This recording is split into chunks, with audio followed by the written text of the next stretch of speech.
All right, well, we all know that composting is great for the environment, but how do we go about getting started? Matt Riggs joins us this morning with a lesson in composting basics. There are a lot of people out there that have never composted before. So what is it, and what do you need to compost? Well, compost is basically decayed plant matter that we can use to fertilize our soil. It's called black gold. It's the best fertilizer out there for our gardens and our plants. So I usually think food waste. But what about these items here? Well, basically, compost is a mixture of green and brown stuff. Okay.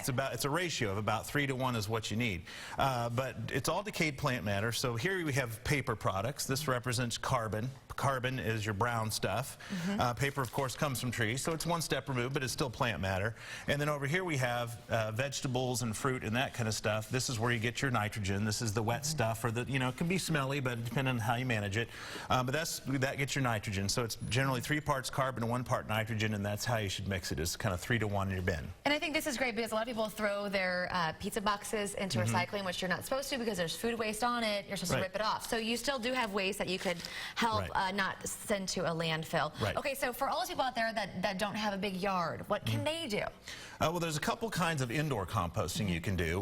One is vermicomposting, and that's composting with worms. You can actually have an indoor bin where you put red wiggler worms, and they will eat your kitchen waste for you and turn it into beautiful compost. Does it smell? I mean, no, that's the concern that I would have.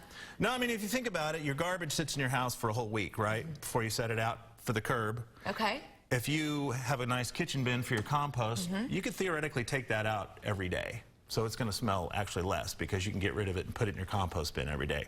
But another good method for home composting, if you don't have an outdoor bin, is called bokashi. It's Japanese. It's basically where you ferment the food waste. So there are options for apartment dwellers, condominium dwellers who don't have a yard. How long does it take, and what are some common mistakes that people make when they first start composting? Well, first of all, you need to have a good place in your yard. You need a space that's partly shady, not too sunny, not too shady. And you need to have about a 3 by 3 foot space, about 1 cubic yard space. That allows the composting to happen. Mistakes would be putting any kind of meat and dairy products in there because that attracts rodents and it smells really awful. You don't want to put meat and dairy. You don't want to put any metal, glass, or plastic in there because that stuff simply is not going to compost.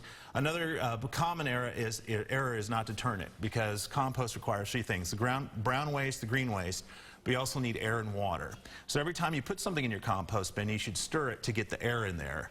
And compost bins should always be about as moist as a wrung-out sponge. You don't want them soaking wet, but you don't also want them bone dry.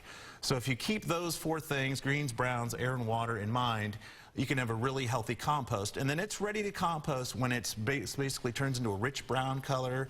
You can't see any of these things anymore in it. It's ready to go on your plants, your garden, around trees. You can even put it on your lawn. So. All right, so bottom line, why should we compost? A lot of people are like, I'm fine with recycling and just throwing things in the trash. Sure.